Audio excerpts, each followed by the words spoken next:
How do you know if God has called you into business? You know, there are articles out there that talk about the 5 steps, the 7 signs, so you can know for sure if God is calling you into business. Lots of different things. But what it comes down to is that there are 3 things that every article seems to agree on. The first one is that it will feel bigger than something that you can handle. So therefore, you're going to have to rely on God. The second thing is that it will never contradict the Bible. It will actually drive you to the Word, and it will drive you to grow your relationship with God. And 3, that you will have these fears and these doubts, but on the opposite side of that, you're going to feel such satisfaction in the work. So today, what we're going to be exploring is we're going to be looking at these 3 aspects so that you can evaluate for yourself if God has really called you into business. Really, I see them as lessons that each one of us need to learn so that we can step into God's calling for our businesses.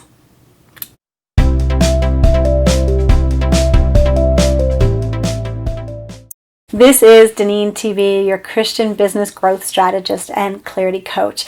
I'm so glad that you're here with me today. Make sure to hit the subscribe button and ring the bell so that you are notified the next time that we have a video coming up for you. So let's start with number 1. Okay? So let me ask you. So you feel like you're called into business. Are you sure? Right now, does it seem or feel bigger than you can handle? That's a good sign. So what is so great about God is that He doesn't give us the whole vision all at the same time. Because if He did, for a lot of us, we would just run away really, really fast. So let me ask you, how long have you been thinking about going into business or having a business? How long has this idea been rolling around in your head, or the idea of just taking your business to the next level? How long has God been really pulling on your heart? Because it is God working in you. I always say that I started in business back in 2010 when I started with a direct selling company. But that's actually not true. I had been teaching Spanish enrichment classes after school and then to homeschoolers all throughout my 2 girls' upbringing. So I guess I've been in business for like 20 years. But I think for me, when God called me into this direct selling business, it felt like business because, well, let's face it, it was sales. So I needed to learn everything that I could about how to do it correctly. You know, I was successful in the company. I rose as a leader, and I was actually the highest leader in my state of Michigan. And I became part of a smaller group of kind of thought leaders in the company so that we could give ideas and have discussions about how to improve the company.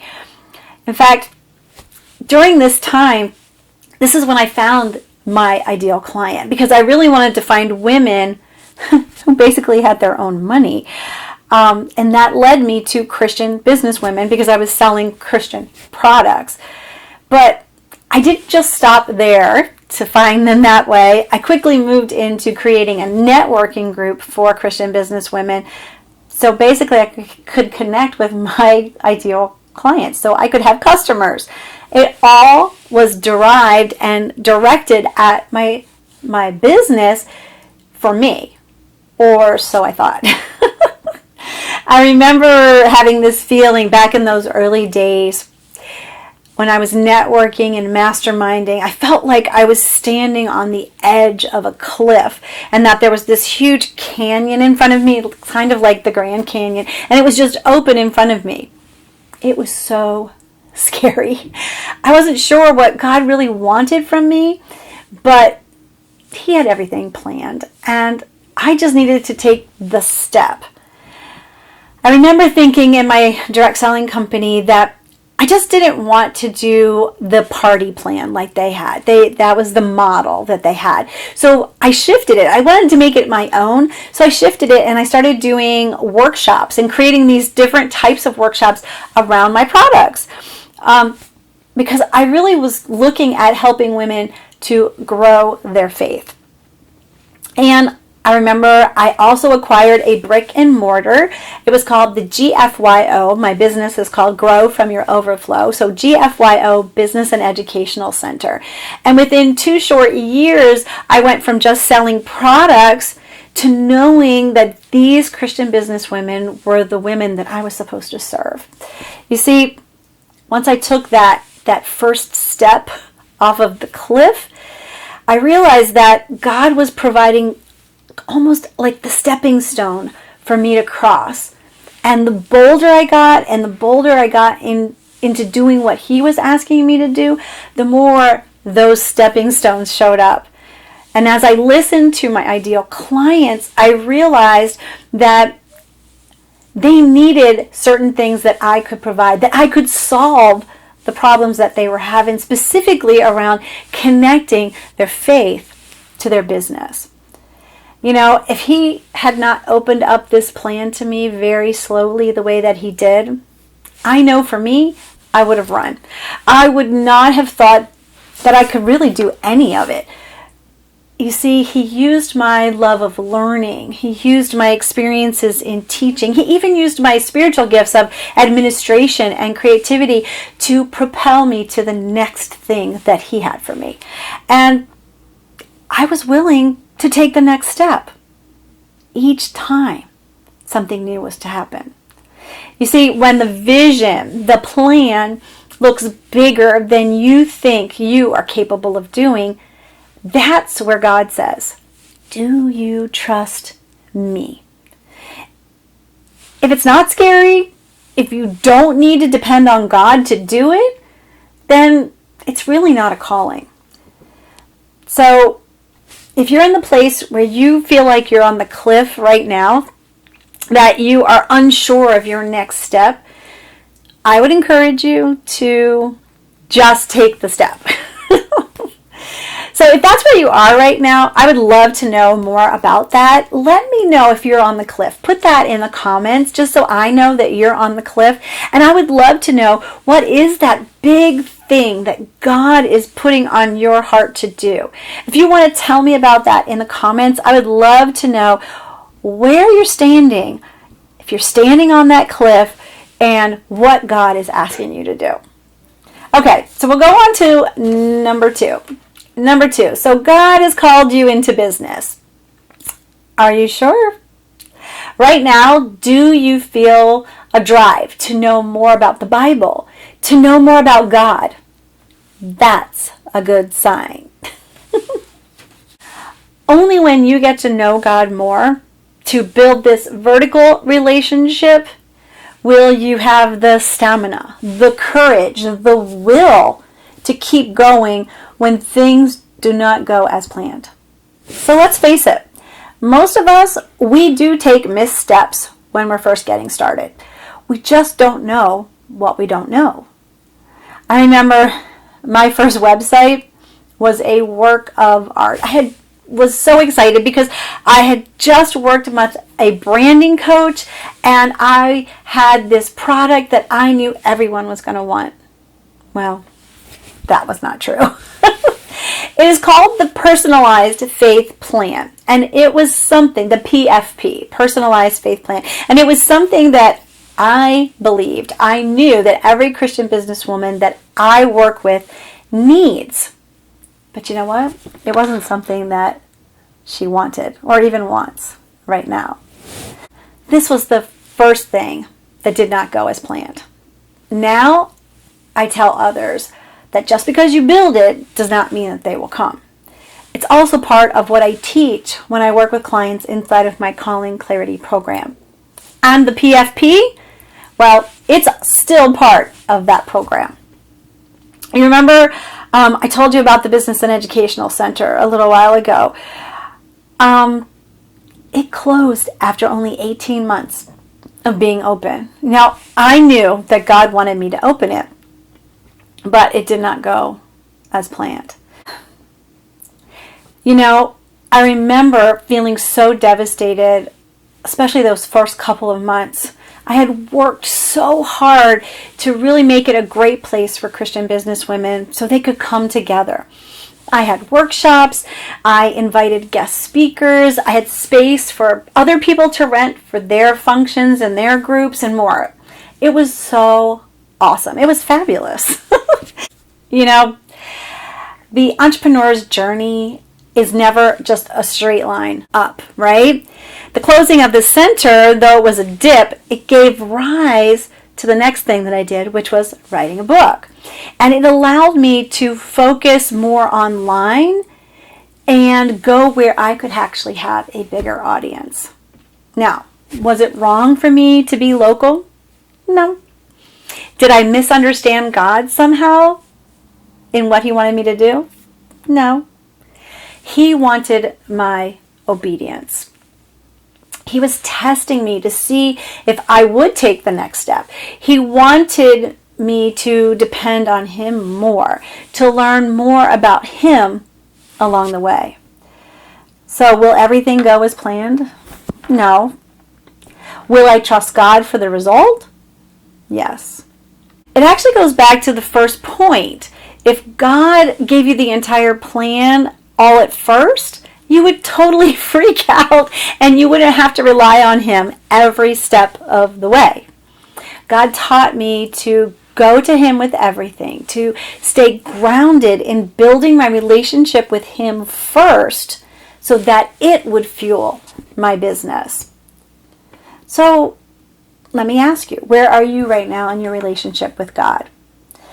Is He the CEO, the Chief Everything Officer of your life and your business? If you're feeling compelled to create this relationship and get it right and really grow in God so that you can succeed, then let me tell you, you're taking the right step. But it's important that you don't miss the step.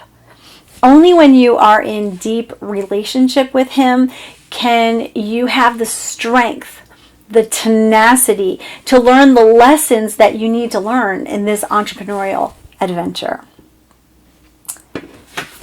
So, number 3. So, God has called you into business. Are you sure? Do you have days of frustration and fear and doubt, but also wake up every morning ready to go to work because you have the profound satisfaction, that feeling? It's a good sign. I already said that when we go into business that we sometimes just don't know what we don't know. But God brings resources into our life at the exact moment that we need them. And yes, there are many days when you and we feel frustrated that we don't have all the answers yet. But in the end, we love what we're doing and we want to do it with excellence. And so we have to keep learning so that all the things that we need so that we can be the best for Him. Now, I'm a firm believer that if God has called you, then He has equipped you as well. In fact, my entire coaching business is about helping women see just how He has equipped them to show up uniquely in their businesses. But again, we don't know everything about all the nuances of business, from things about networking, about branding, about web design. You know, when I began to see my ideal client as a Christian businesswoman, it opened up a whole new world for me. I love how businesswomen think. I met my first coach via networking, and she helped me to create my brand. I felt like the business books at the library were kind of jumping off the shelf at me with all the subjects I needed. I was so hungry to learn all that I could so that I could serve my ideal clients in the best way possible. And now I have found a group of Christian businesswomen who are my forever friends because they get me and I get them. God has given me all of this through my business, and it never ceases to amaze me how my life is going now, how He has planned it for me. Oh, it's true. I've invested money in coaches for my business growth, for social media planning, for YouTube success, and even for mindset. Each time I needed to know the next thing, God provided the opportunity for me to learn. I just needed to know which things were coming from Him. This eagerness to hone my skills inspired me to keep going. And I love waking up each day to do what I get to do through my Calling Clarity program. I love the women I get to pour into and to help create the businesses that God wants for them. You know, resources come in many shapes and sizes. There are books and podcasts, courses and programs and coaches. A true entrepreneur is always learning and always improving in their craft, and it never stops. And those days that make you crazy, it's okay. They are all part of the growth process, the process that God wants for you. On those days, this is what I do. I give it over to Him. I spend more time in the Word, and I thank Him for the business that I have. You can do the same. So let me ask, how are you growing in your abilities right now? How do you know when an opportunity is right for you? You have to trust that if God is placing that resource in front of you after you've been asking Him for the help, then it is time to take the step. So what's the step that I want you to take? I want you to get on a call with me. I have a free clarity call, and the link is down in the description, and I would love for you to schedule your call to see, one, if you're ready for calling clarity, to see if we're a fit together to work on that for you. I want to help you step into all that God has for you. So what does God put on your heart to do? I hope you've put that in the comment, that big step. What are you feeling that He's asking you to do? What is it that you cannot get out of your head? What keeps coming up again and again in your prayer time? If God is calling you into business or asking you to do something more with the business that you have, then one, you may not have the entire picture. But just take the step. Get started. Do the next thing. 2, it may not be smooth sailing. There may be many lessons that you need to learn along the way. 3, He has equipped you. Know that. But you may need some help coaxing your brilliance out. You will need to invest in yourself and in your business. These 3 lessons for me have confirmed that I am called into business. As I sit with God each day, I am inspired to keep going, to figure it out, and to learn more, and to serve Christian businesswomen so that they can do more for God through their work. This is DeneenTB. Thanks so much for being with me today. Make sure to hit the like button for this video. Also, subscribe, ring the bell so you know when our next video comes up. Have a great rest of your day, and as always, be filled to overflowing.